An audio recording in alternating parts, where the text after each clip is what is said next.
Muli nagsagawa ng electrical maintenance at upgrading sa NAIA Terminal 3 ngayong umaga. Para sa update live na nagbabalita sa Pasay, si Dave Abuel. Dave, anong latest dyan?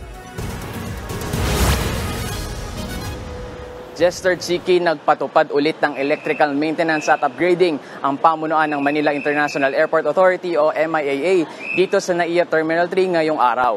Pangalawang beses na itong ginawa dahil di natuloy ang nakaschedule noong August 9. Pero gaya ng naunang maintenance noong Martes, hindi rin gaanong naramdaman ng mga nasa terminal ang epekto nito.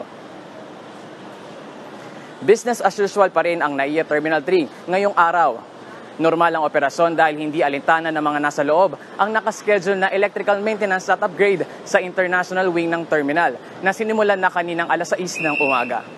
Ayon sa MIAA, ngayong araw nila tinuloy ang maintenance para i-upgrade ang mga epektibong medium voltage power cables at vacuum circuit breakers sa substation ng Terminal 3 para hindi na ulit magka-power interruption.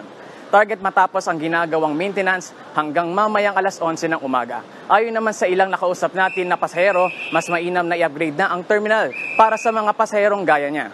Ayon naman sa MIAA, tiniyak talaga nilang hindi makaabala sa mga pasahero. Kaya habang ginagawa ang upgrade, pinagana nila ang mga generator set para siguraduhin may supply ng kuryente ang mga critical equipment at pasilidad sa terminal.